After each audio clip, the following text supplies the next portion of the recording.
Doctor Babasaheb Ambedkar గారి జయంతి ఉత్సవాల సందర్భంగా రాష్ట్ర ప్రభుత్వం తరఫున మిత్రులు సహచర మంత్రివర్గ సభ్యులు అడ్లూరి లక్ష్మణ్ గారు బాబాసాహెబ్ జన్మదిన కార్యక్రమాలను రాష్ట్ర ప్రభుత్వం తరఫున ఏర్పాటు చేసి ఈ కార్యక్రమానికి నాతో పాటు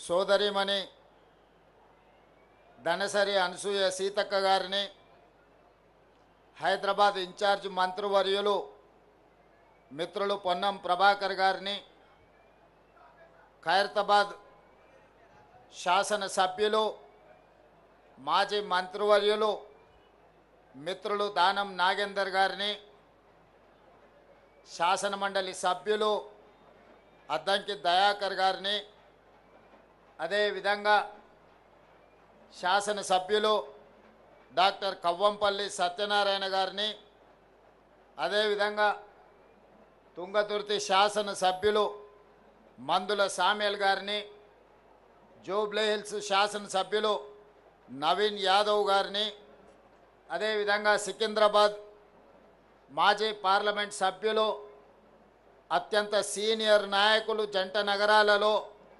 మాజీ పార్లమెంట్ సభ్యులు అంజన్ కుమార్ యాదవ్ గారిని, కార్పొరేషన్ చైర్పర్సన్ మిత్రులు ప్రీతం గారిని, మెట్టు సాయి గారిని, ఇతర కార్పొరేషన్ చైర్మన్లు పెద్దలు మోత్కుపల్లి నరసింహులు గారిని, ఇతర అంబేద్కర్ గారి అభిమానులు ఈనాడు ఈ కార్యక్రమంలో పాల్గొని అంబేద్కర్ గారి జయంతి ఉత్సవాలను తెలంగాణ రాష్ట్రంలో అద్భుతంగా జరుపుకోవడానికి విచ్చేసిన మీ అందరికీ మనస్ఫూర్తిగా ధన్యవాదాలు, కృతజ్ఞతలు తెలియజేస్తున్న మిత్రులారా, ఒక దేశం ఒక యుద్ధంలో శాంతియుతంగా రక్తం చిందకుండా యుద్ధాన్ని గెలవచ్చని మహాత్మా గాంధీ గారు నిరూపించారు. రవి అస్తమించని సామ్రాజ్యం ఉన్న బ్రిటిషర్స్ను శాంతి ద్వారానే శాంతియుతమైన పోరాటం చేసి శాంతితోనే ఒక యుద్ధాన్ని గెలవచ్చు అని ప్రపంచ దేశాలకు చాటి చెప్పింది మహాత్మా గాంధీ గారైతే, ఆ గొప్ప దేశాన్ని అద్భుతంగా పరిపాలించవచ్చు, ప్రపంచ దేశాలకి ఆదర్శంగా అభివృద్ధి చెయ్యొచ్చు. ముఖ్యంగా దళితులు, గిరిజనులు, ఆదివాసీలు, బలహీన వర్గాలు, మైనారిటీలు, మహిళలకు సమానమైన అవకాశాలు ఇవ్వడం ద్వారా ఈ దేశాన్ని అభివృద్ధి పదం వైపు నడిపించవచ్చు అని ఒక మార్గదర్శనం చేసిన గొప్ప ప్రపంచ మేధావి డాక్టర్ బాబాసాహెబ్ అంబేద్కర్ గారు అని చెప్పి మనం గర్వంగా చెప్పుకోవచ్చు. దేశ స్వతంత్ర పోరాటంలో మహాత్మా గాంధీ గారి పాత్ర ఎంత ఉందో, స్వతంత్రం వచ్చిన భారతదేశం ఈనాడు బలమైన దేశంగా ఎదగడానికి కారణం డాక్టర్ బాబాసాహెబ్ అంబేద్కర్ గారు. ఈ దేశానికి రెండు కళ్ళు, ఒకరు మహాత్మా గాంధీ గారైతే రెండవది డాక్టర్ బాబాసాహెబ్ అంబేద్కర్. విషయం మన దేశమే కాదు, ప్రపంచమే గుర్తించింది. ఈరోజు ప్రపంచమే స్వాగతం పలుకుతుంది అంబేద్కర్ గారి విధానాన్ని, అంబేద్కర్ గారి యొక్క ఆలోచనను. డాక్టర్ బాబాసాహెబ్ అంబేద్కర్ గారు ఒకే ఒక్క మాట చెప్పారు, విద్య ఒక్కటే అన్ని సమస్యల నుంచి మిమ్మల్ని విముక్తి చేస్తుంది, విద్య ఒక్కటే మన జీవితంలో మార్పు తెస్తుంది, విద్య ఒక్కటే మన జీవితంలో వెలుగులను నింపుతుంది, విద్య ఒక్కటే సమాజంలో మనకు గుర్తింపు, గౌరవాన్ని, సముచితమైన స్థానాన్ని అందిస్తుంది అని చెప్పి డాక్టర్ బాబాసాహెబ్ అంబేద్కర్ గారు సంపూర్ణంగా విశ్వసించిండ్రు, నమ్మిండ్రు, వారు పాటించిండ్రు. ప్రపంచ దేశాలలో పేరెన్నికగన్న యూనివర్సిటీలలో చదువుకొని వచ్చిన డాక్టర్ బాబాసాహెబ్ అంబేద్కర్ ఆలోచన విధానమే ఈనాడు భారతదేశం యొక్క ఆలోచన. వారి ఆలోచన విధానమే ఈరోజు పల్లె పల్లెల్లో ప్రభుత్వం యొక్క ఆలోచన, ప్రజాపాలన యొక్క విధానము అని చెప్పి నేను వేదిక మీద నుంచి సవినయంగా మీ అందరికీ తెలియజేయదలుచుకున్న మిత్రులారా, ఈనాడు తెలంగాణ రాష్ట్రం రావడానికి ప్రధానమైన కారణం డాక్టర్ బాబాసాహెబ్ అంబేద్కర్ గారు రాజ్యాంగంలో పెట్టిన ఆర్టికల్ 3 ద్వారానే శ్రీ సోనియా గాంధీ గారు సాహసోపేతమైన నిర్ణయం తీసుకొని మన తెలంగాణ రాష్ట్రాన్ని ఏర్పాటు చేయడం జరిగింది. తెలంగాణ ఉద్యమంలో మీకు అందరికీ తెలుసు, దళితులు, గిరిజనులు, ఆదివాసీలు, బలహీన వర్గాలకు సంబంధించిన పిల్లలే పోరాటంలో ముందు భాగాన నిలబడడమే కాదు, ఆత్మ బలిదానాలలో వాళ్ళే ప్రత్యేకమైన పాత్ర పోషించి ఈనాడు తెలంగాణ రాష్ట్రాన్ని సాధించుకోవడంలో వాళ్ళు ప్రత్యేకమైన పాత్ర పోషించారు. వాళ్ళే కాదు, ఈనాడు గుర్తు చేసుకోవాల్సింది గద్దరన్న తిరగని గల్లీ ఉందా? గద్దరన్న గజ్జె కట్టి గొంగడి తెలంగాణ ఉద్యమాన్ని ఉవ్వెత్తున లేపిన విషయం ఈ చరిత్ర, ఈ సమాజం మర్చిపోతుందని ఎవరైనా అనుకుంటే అది వాళ్ళ భ్రమనే. ఇప్పుడు మనం పాడుకున్న జయ జయ హే తెలంగాణ ఈ నినాదం రణ నినాదమై తెలంగాణ మారుమూల పల్లెల్లో మారు మోగి ఈరోజు తెలంగాణ రాష్ట్రాన్ని సాధించుకోవడమే కాదు, రాష్ట్ర గీతంగా అవతరించిన జయ జయ హే తెలంగాణ అందించింది అందశ్రీ మనవాడు కాదా? తెలంగాణ వచ్చిన 10 సంవత్సరాలలో ఈడున్న దళిత మేధావులను, ఆదివాసీ మేధావులను, నిరుజ మేధావులను, తెలంగాణ మేధావులను నేను అడుగుతున్నా. తెలంగాణ రాష్ట్రం వచ్చిన మొదటి 10 సంవత్సరాలలో ఉద్యమంలో ముందు భాగాన నిలబడ్డ వాళ్ళ పరిస్థితి ఎలా ఉండే? ఉద్యమాన్ని ప్రజలకు చేరవేసి ప్రపంచానికి ఎలుగెత్తి చాటిన గద్దరన్న అందశ్రీల పరిస్థితి ఏ విధంగా ఉండే? మీరు ఒక్కసారి ఆలోచన చెయ్యండి.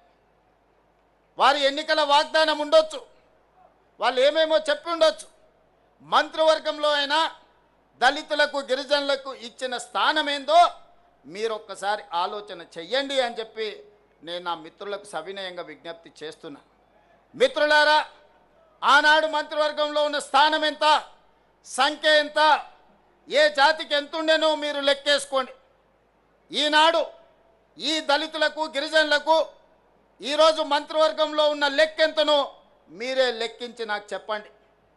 ఇవాళ అసెంబ్లీ స్పీకర్గా గడ్డం ప్రసాద్ కుమార్ గారు, లేకపోతే మంత్రిగా దామోదర్ రాజనరసింహ గారు, మంత్రులుగా మరో మిత్రుడు అట్లూరు లక్ష్మణ్ గారు, వివేక్ వెంకట్ స్వామి గారు, ఇలా చెప్పుకుంటూ పోతే ఇంతమందిని, 4 మంత్రులను, ఒక స్పీకర్ను, అదేవిధంగా విప్పులుగా వేముల వీరేశాన్ని, లేకపోతే రామచందర్ నాయకును, ఇవాళ మంత్రివర్గంలో మా సీతక్కను, ఇంతమందికి ప్రాతినిధ్యం ఉమ్మడి రాష్ట్రంలోనైనా వచ్చిందా? మీరు ఒక్కసారి ఆలోచన చెయ్యండి. ఇవాళ మిత్రులారా, బట్టి విక్రమార్క గారు మా మిత్రుడు, ఉప ముఖ్యమంత్రిగా సమర్థవంతంగా ఈనాడు పని చేస్తున్నాడు. సిఎల్పి లీడర్గా ఉంటే ఓర్వలేక హోదా తగ్గించి ఆయనను అవమానించే విధంగా అవమానకరంగా సిఎల్పి నాయకుడిగా తొలగించుకున్న చరిత్ర కళ్ళ ముందలనే ఉంది కదా. వారు బడ్జెట్ పెడితే ఆ బడ్జెట్ను అవమానించే విధంగా ఇవాళ మాట్లాడుతున్న వాళ్ళని చూస్తున్నాం కదా. అంటే ఒక దళిత బిడ్డ ఆర్థిక మంత్రిగా ఉండకూడదా? ఒక దళిత బిడ్డ వైద్య ఆరోగ్య శాఖ మంత్రిగా ఉండకూడదా? ఒక దళిత బిడ్డ విద్యుత్ శాఖ మంత్రిగా ఉండకూడదా? మీరు ఒకసారి ఆలోచన చేయండి. ఒక దళిత బిడ్డ స్పీకర్గా వేదిక మీద కూర్చోవద్దా? ఆయనను అధ్యక్ష అని పిలవాల్సి వస్తుందని కొంతమంది సభకే రావడం లేదంటే ఈ దళితుల పట్ల వాళ్ళకు ఉన్న గౌరవం ఏ పాటిదో మీరు ఒక్కసారి ఆలోచన చెయ్యండి. అందుకే వాళ్ళను మోసం చేసిన ఏ జాతి అయితే అవమానానికి గురైందో ఆ జాతే సభాధ్యక్షుడు హోదాలో కూర్చుంటే ద్రోహం చేసిన వాడు మాట్లాడాలన్నా అధ్యక్ష నాకు మైక్ ఇవ్వాలి అని అడుక్కునే పరిస్థితి ఈరోజు తెలంగాణ రాష్ట్రంలో ప్రజా ప్రభుత్వం కల్పించిందన్న విషయం ఈరోజు మా మిత్రులకు గుర్తు చేయదలుచుకున్నా. చాలామంది మా పిల్లలు ఉన్నారు ఉస్మానియా యూనివర్సిటీ, 110 సంవత్సరాల చరిత్ర ఉన్న ఉస్మానియా యూనివర్సిటీకి ఏ ఒక్క రోజైనా మీ జాతివాడు 110 ఏళ్ల వైస్ ఛాన్సలర్ అయ్యిందా? మీరు ఒకసారి చెప్పండి. ఇవాళ ఉస్మానియా యూనివర్సిటీ వైస్ ఛాన్సలర్ ఎవరు? అంబేద్కర్ యూనివర్సిటీ వైస్ ఛాన్సలర్ ఎవరు? ఈరోజు ఎలక్షన్ కమిషన్కు ఎవరున్నారో మీరు ఒక్కసారి ఆలోచన చేయండి. ఈ విధంగా చెప్పుకుంటూ వెళ్తే పబ్లిక్ సర్వీస్ కమిషన్ కావచ్చు, జిల్లాల కలెక్టర్లు కావచ్చు, లేకపోతే ఎడ్యుకేషన్ డిపార్ట్మెంట్ ప్రిన్సిపల్ సెక్రటరీ కావచ్చు, ఇరిగేషన్ డిపార్ట్మెంట్ ప్రిన్సిపల్ సెక్రటరీలు కావచ్చు, ఇట్లా నేను అన్ని చదివి వినిపించగలను. ఇదంతా ఎలా సాధ్యమైందయా అంటే మీరందరు కష్టపడి, మీరందరు కొట్లాడి, మీరందరూ నిలబడి 2023 డిసెంబర్లో ప్రజాప్రభుత్వాన్ని మీరు తెచ్చుకున్నారు కాబట్టి ఇవన్నీ సాధ్యమైనవి. ఈనాడు వీళ్ళందరి కలలు నెరవేర్చడానికి సంపూర్ణంగా ప్రయత్నం చేస్తున్నాం. 10 ఏళ్ళు ప్రభుత్వ హాస్టల్లో చదువుకునేది ఎవరు? బీసీ మైనారిటీల పిల్లలు. ఎన్నడన్నా డైట్ ఛార్జెస్ పెంచినరా 10 ఏళ్ళల్లో? కాస్మెటిక్ ఛార్జెస్ ఆడపిల్లలకు తల్లిదండ్రుల దగ్గర నగదు లేదు. ఆడపిల్లలకు కనీసం కొడుకోవడానికి సబ్బు బిల్లకు పైసలు ఇయ్యలే ఆ ప్రభుత్వం. ఇవాళ డైట్ ఛార్జెస్ 40%, కాస్మెటిక్ ఛార్జెస్ 200% పెంచి ఈ వర్గాల యొక్క ఆత్మగౌరవాన్ని నిలబెట్టడానికి ప్రయత్నం చేసిన మాట వాస్తవం కాదా? ఇవాళ young India integrated residential school దళితుల దగ్గర, గిరిజనుల దగ్గర, మైనారిటీల దగ్గర, ఉన్నత కులాలకు ఇంకొక దగ్గర రెసిడెన్షియల్ స్కూల్స్ కడితే ఇది కులాల మధ్యన విభజన జరుగుతుంది, సమాజంలో అంతరాలను పెంచుతుందని యంగ్ ఇండియా ఇంటిగ్రేటెడ్ రెసిడెన్షియల్ స్కూళ్ళల్లో ఎస్సీ, ఎస్టీ, బీసీ, మైనారిటీ ఉన్నత వర్గాలను అన్నిటినీ ఒక దగ్గర చదువుకునే విధంగా ఇవాళ 25 ఎకరాలలో కార్పొరేట్ కాలేజీల కంటే అద్భుతంగా ఈరోజు నిర్మాణం చేసి ఒక అద్భుతమైన విద్యను అందించాలని అంబేద్కర్ గారు ఏదైతే ఆలోచన చేసిండో పేదలకు విద్య చేరాలి అనే దాని మీద ఈరోజు ప్రయత్నం చేస్తున్నాం. ఇదే కాదు, ప్రభుత్వ పాఠశాలల్లో పేదలకు నాణ్యమైన విద్య అందడం లేదని ఒక బాధ ఉంది. అందుకే ఈరోజు వాటి అన్నిటిని ప్రక్షాళన చేసి గతంలో లేని విధానాన్ని నర్సరీ, ఎల్కేజీ, యూకేజీతో పాటు 12th వరకు తెలంగాణ ఇంటిగ్రేటెడ్ స్కూళ్ళని ఈరోజు తెలంగాణ పబ్లిక్ స్కూళ్ళను తీసుకొచ్చి ఈ నిర్లక్ష్యానికి లోనైన సమాజానికి దూరంగా నివసిస్తున్న ఈ బిడ్డల్ని సమాజంలో భాగస్వాములను చేసి విద్యను అందించాలని ఇవాళ తెలంగాణ పబ్లిక్ స్కూల్ విధానాన్ని తీసుకొచ్చినాము. అదే మన పిల్లల యొక్క భవిష్యత్తును మారుస్తుంది. రేపటి తెలంగాణ, రేపటి భారతదేశం యొక్క భవిష్యత్తు ఈ దళితులు, ఈ గిరిజనులు, ఈ ఆదివాసీలు, ఈ బలైన వర్గాల, ఈ మైనారిటీల పిల్లలే ఈ దేశం యొక్క భవిష్యత్తు, ఈ దేశం యొక్క సంపద అని ప్రజాపాలన గుర్తించింది.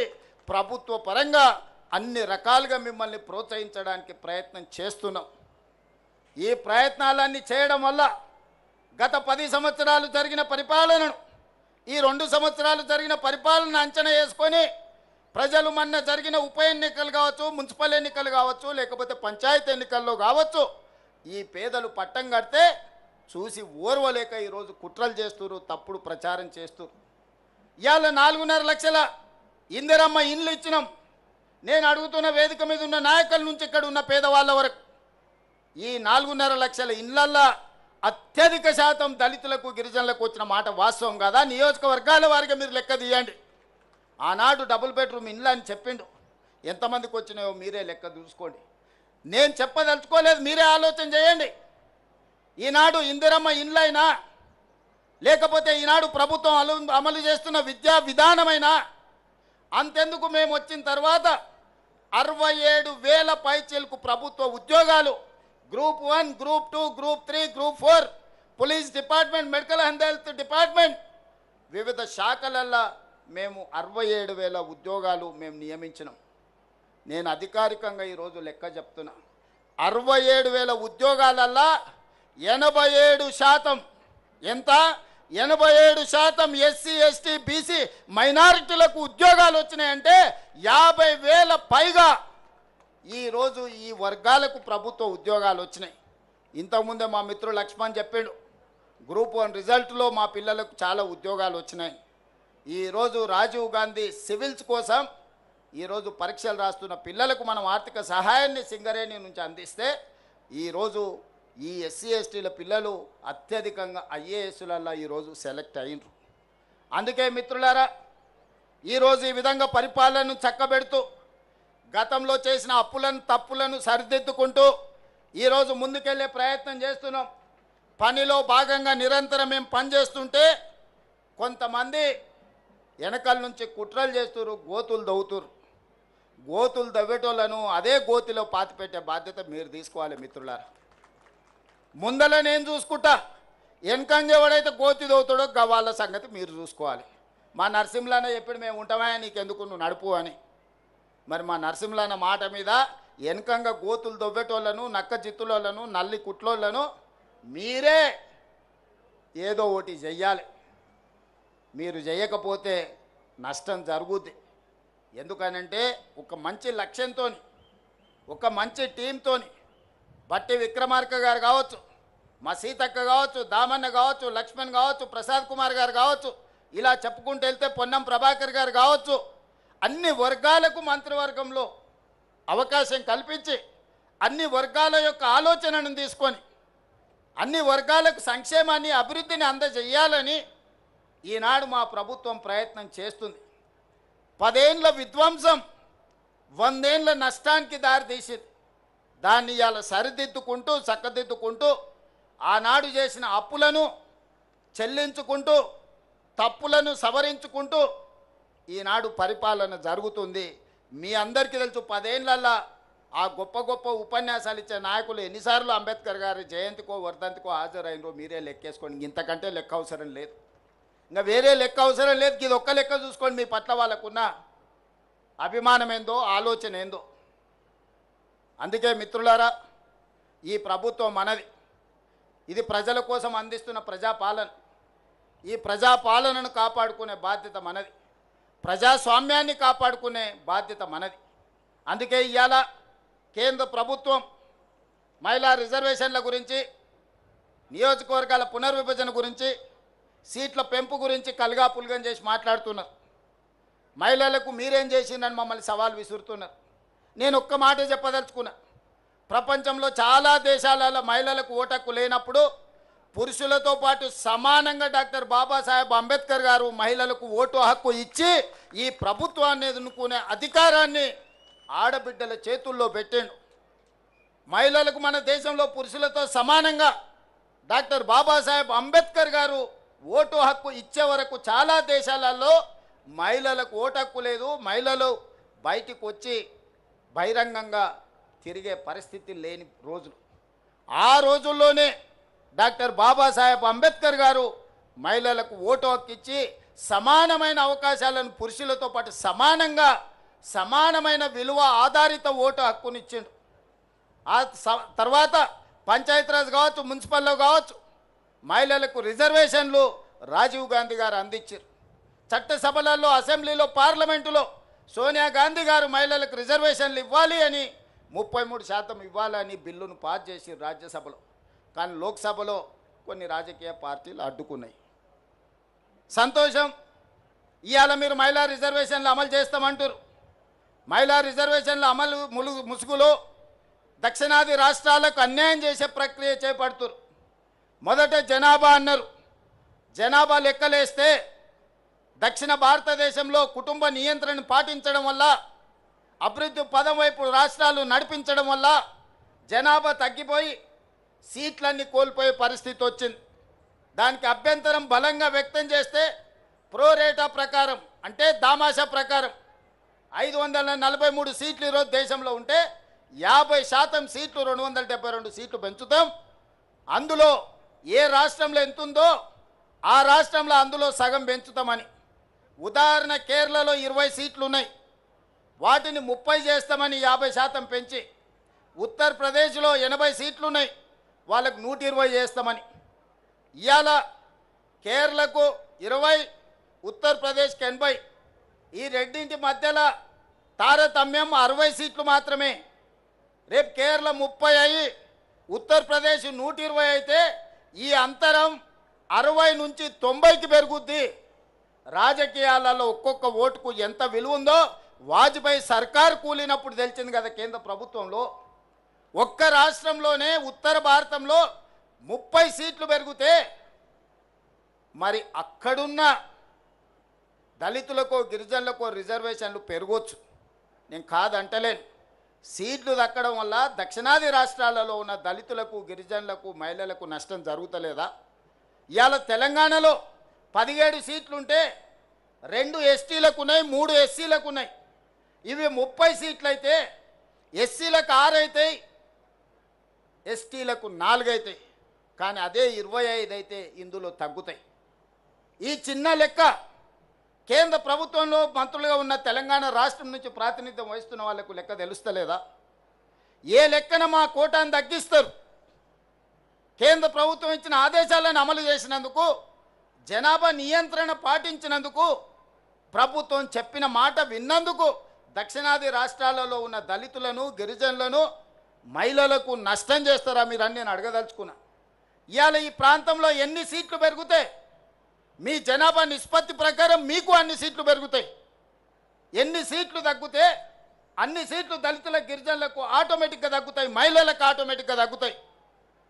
ఇవాళ 17 సీట్లను 10 చేస్తే 1 ఎస్టీకి వస్తుంది, 2 ఎస్సీలకు వస్తాయి.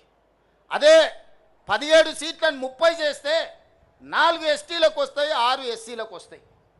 సీట్లు పెంచడం ద్వారా ఎస్సీ ఎస్టీ మహిళల కోటా పెంచుకోవాలన్నా దక్షిణాది రాష్ట్రాలకు అన్యాయం చేసి నరేంద్ర మోడీ గారు ఆయన ప్రాతినిధ్యం వహిస్తున్న గుజరాత్కో ఆయన ప్రాతినిధ్యం వహిస్తున్న ఉత్తరప్రదేశ్కో సీట్లు పెంచుకుంటుంటే చూసుకుంటూ కూసుందమా? ఇది మన ప్రాంతానికి తీరని నష్టం జరుగుతుంది.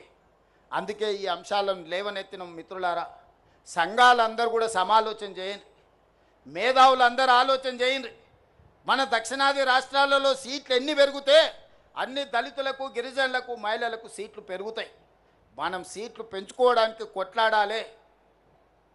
అంబేద్కర్ గారే చెప్పారు, మా దళిత సోదరులు చెప్పారు, రాజ్యాధికారమే అంతిమ లక్ష్యమని.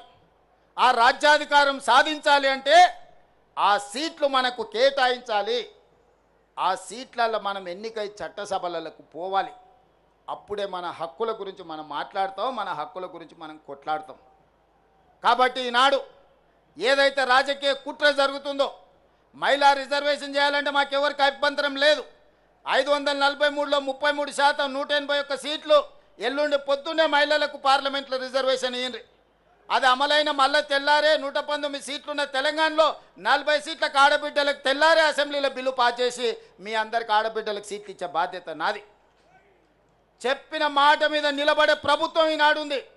వర్గీకరణ చేస్తామని చెప్పినాం కదా, ఈ దేశంలో ఒక్కడైనా చేసిండా? వర్గీకరణ చేసి చూపించిన రాష్ట్రం తెలంగాణ రాష్ట్రం కాదా? ఈ వేదిక మీద మిత్రులు లేరా? మీకు అందరూ చూడలేదా? కులగణన చేస్తామని చెప్పినాం కదా, జనగణనతో పాటు భారతదేశంలో ఏకైక రాష్ట్రం తెలంగాణ రాష్ట్రం. జనగణనలో కులగణన చేసినాం. సజీవ సాక్షి పొన్నం ప్రభాకర్ గారు దీనికి బాధ్యత వహించిన మంత్రి ఇక్కడ లేడా? వర్గీకరణ జటిలమైంది అన్ని రాష్ట్రాలలో. వర్గీకరణ ముందుకు జరగలేదు. ఈ రాష్ట్రంలో మనం పంచాయతీ తెంచి శాశ్వతంగా మీ మధ్యలో ఒక మిత్రత్వాన్ని పెంపొందించడానికి ఒక పరిష్కారం చూపించినాం. తాత్కాలికంగా కొంత బాధ ఉన్నా దీర్ఘకాలికంగా మీ మధ్యలో భిన్నాభిప్రాయాలు లేని పరిస్థితిని ఈరోజు మనం కల్పించుకున్నాం. జనగణనలో కూడా కులగణన చేసి బలహీన వర్గాల లెక్క తేల్చిన ఇవాళ 56.33% తెలంగాణ రాష్ట్రంలో బలహీన వర్గాలు నేను లెక్క తేల్చిన ఏకైక రాష్ట్రం తెలంగాణ రాష్ట్రం. అందుకే మిత్రులారా, మంచి పనికి మా ప్రభుత్వం ముందలుంటుంది. మంచి పనికి మీరు ఎప్పుడు పిలిచినా వచ్చే బాధ్యత నాది. ఈరోజు మిమ్మల్ని అందరినీ మనమందరం కలిసి ఎదుగుదాం. నేనొక్కనేదో అయితే ఈ సమాజానికి సరిపోదు. నాతో పాటు మీరందరూ సమానంగా, నాకో పక్కన లక్ష్మణ్, ఇంకో పక్కన సీతక్క, ఇంకో పక్కన కవంపల్లి సత్యనారాయణ, ఆ పక్కన అద్దంకి దయాకర్ కూర్చున్నప్పుడే నాకు గౌరవం పెరుగుతుంది, ఆ కుర్చీకి గౌరవం పెరుగుతుంది. సమాజంలో మీకందరికీ నమ్మకం, విశ్వాసం వస్తుంది ఈ ప్రభుత్వాల మీద. ఆ తాపత్రయంతోనే, ఆలోచనతోనే ఈనాడు మా ప్రభుత్వం పనిచేస్తుంది. ఈ ప్రభుత్వం మీది. మీ ప్రభుత్వాన్ని కాపాడుకునే బాధ్యత కూడా మీదే. కాపాడుకున్న ప్రభుత్వాన్ని నిలబెట్టి పరిపాలన కొనసాగించాల్సిన బాధ్యత మీదే అని గుర్తు చేస్తూ మరొక్కసారి అంబేద్కర్ గారి జయంతి సందర్భంగా మీకు అందరికీ శుభాకాంక్షలు తెలియజేస్తూ సెలవు తీసుకుంటున్న మిత్రులారా, ధన్యవాదాలు.